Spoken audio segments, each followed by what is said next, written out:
এখন আছি শরীয়তপুরে আমাদের নিজ গ্রামে জাজিরা থানা বিলাসপুর ইউনিয়নের ভিডিওর মূল টপিক হচ্ছে এই যে কাঁচা মরিচ। আপনারা দেখতে পাচ্ছেন আজকের ভিডিও মূল টপিক কাঁচা মরিচ।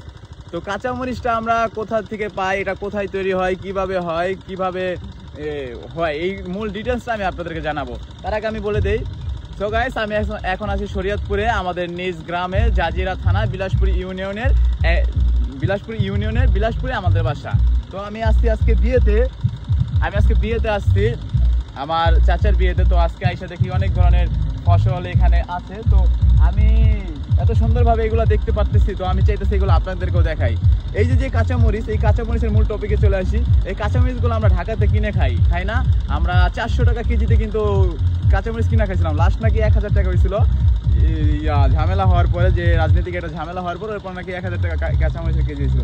এই কাঁচামরিচ কিভাবে হয় দেখেন, এই যে একটু দেখাও, নিচে দেখাও, এই যে কাঁচামরিচ গাছ, এগুলো হয়েছে কাঁচামরিচ গাছ। এই ক্ষেতের মধ্যে কাঁচামরিচ হয়, সেই কাঁচামরিচের কেজি আপনার 400 থেকে 1000 টাকা হয়ে যায়। আপনারা দেখেন কাঁচামরিচটা কি সিন্ডিকেট হয় ব্যবসা। সিন্ডিকেট আমি পরে আসি, আমি আসি মূল টপিকে।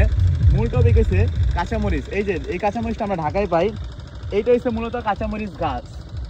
এই মরিচের ভিতরে যে একটা দানা থাকে, ওই দানা থেকে হয় গাছ। তারপরে এগুলোর এখানে বোনার পরে এই গাছগুলো হয় প্রায় 1-1.5 মাস পর এরকম গাছ হয়। গাছ হওয়ার পরে এখানে ফুল হয়, ফুল দেখাই আমি, এইখানেও কিন্তু ফুল আছে দেখাই। এই যে কাঁচামরিচেরও কিন্তু একটা ফুল আছে, এই ফুলের থেকে ফুলটা লাস্টে পড়া জায়গা, আর এখানে আর একটা এই ফুলের থেকে একটা মরিচ হয়। তো এই কাঁচামরিচ গাছে শত শত ফুল হয় এবং শত শত মরিচ হয় এক একটা গাছে। তো মূলত এইভাবেই হয় কাঁচামরিচের ক্ষেত। আর আমাদের শরীয়তপুরে নানান ধরনের সবজি এবং ফল পাকলা, তারপরে আপনার যে বিভিন্ন কাঁচা সবজি হয় আমাদের শরীয়তপুর। আমি একটা ভিডিওতে বলছিলাম আমাদের শরীয়তপুর আমাদের গর্ব, কারণ শরীয়তপুরে যারা জানেন শরীয়তপুরের মাটি সোনার মতো খাঁটি। শরীয়তপুরের মাটি হচ্ছে সোনার মতো খাঁটি। এই সোনার মাটিতে আপনি যা ফসল ফলাবেন তাই ফলবো। তো আমাদের এই শরীয়তপুরে এখন আমরা কাঁচামরিচ দেখতেছি, এর আগের ভিডিওতে আপনাদের সরিষা দেখাইছি। তো মূলত এইগুলাই আসে, এই যে কাঁচামরিচ, এই যে এগুলো কাঁচামরিচ গাছ, এটা হলো সরজমিনে হয়, এটা জমিনে হয় কাঁচামরিচ গাছ, কাঁচামরিচটা হয়। এইটা আমরা যখন ঢাকায় থাকি তখন ঢাকায় আমরা এটা কিনা নেই কত, 100, 200, 300, 400, 500, 600, লাস্ট পর্যন্ত 1000 টাকা কেজিতে আমরা কাঁচামরিচ কিনা খাই। ভাবা যায় এটা কেন খাইতে হয় জানেন? একটা গাছে মনে করেন 1 কেজি মরিচ হয়, এই ছোট একটা গাছে 1 থেকে 2 কেজি মরিচও হয়, আরো বেশিও হয়। আমি কম বললাম, কোনো গাছে 5 কেজি মরিচও হয়, বুঝছেন? তো এই মরিচগুলা আমরা কেন 400-500 টাকা কিনা খাই জানেন? শুধু সিন্ডিকেট ব্যবসার কারণে। যারা সিন্ডিকেট ব্যবসায়ী আছে, যারা হোলসেলার আছে সিন্ডিকেট করে, তাদেরকে আমি বিশেষভাবে অনুরোধ করব, এই জমির ফসলগুলো আল্লাহ তাআলা আমাদের খুব অল্প পরিশ্রমে আমাদেরকে দিতেছে। আপনারা মানুষকে হয়রানি করে আছে আপনাদের সিন্ডিকেট ব্যবসার জন্য। আপনারা লাখ লাখ টাকা খরচ করতেছে মানুষ, মনে করেন এখন এই যে মরিচ, মানে এখন চাষ আইন, যারা চাষ করবে এই যে এইসব কেউ নাই, এখন কেউ চাষ করতে চায় না। কারণ এই মরিচ হইলো 15 টাকা 10 টাকা কেজি পাইকারি বিক্রি হয়। মরিচ হইলো 15 টাকা 20 টাকা কেজি পাইকারি বিক্রি হয়। এগুলা সিন্ডিকেট করতে করে হাত বদল হইতে এগুলা 400-500 টাকার জায়গা।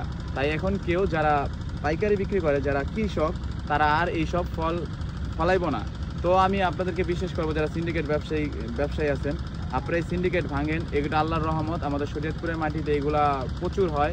আপনারা যারা কৃষক তাদেরকে তাদের প্রাপ্য সম্মান দিবেন, এবং যারা এগুলা খাইব, যারা ঢাকায় বসে আমাদের মতো জনসাধারণ, তাদেরকেও খাওয়ার সুযোগ করে দিবেন। একটু পরিমাণ মতো একটা রেট রাখবেন, জানি আপনি 10 টাকা ব্যবসা করতে পারেন, কৃষক 10 টাকা ব্যবসা করতে পারে, আমি সাধারণ মানুষ, আমি জানি খাইতে পারি। তাহলে এই কাঁচামরিচ যদি 400, 500, 1000 টাকা কেজি হয়ে যায়, কোনো মানুষ কি খাইতে পারবো বলেন?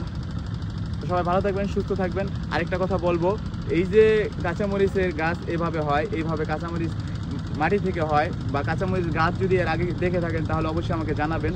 যারা ঢাকায় থাকেন তারা তো অবশ্যই অনেকেই দেখেন নাই, এবং যারা গ্রামে থাকেন তারা তো দেখছেনই। যারা গ্রামে থেকে ভিডিও দেখেছেন তাদেরকে অসংখ্য ধন্যবাদ, যারা ঢাকা থেকে দেখেছেন তাদেরকে অসংখ্য ধন্যবাদ। আর এর আগে কি মরিচ গাছ দেখছিলেন কি না অবশ্যই আমাকে কমেন্ট করে জানাবেন। সবাই ভালো থাকবেন, সুস্থ থাকবেন, আল্লাহ হাফেজ।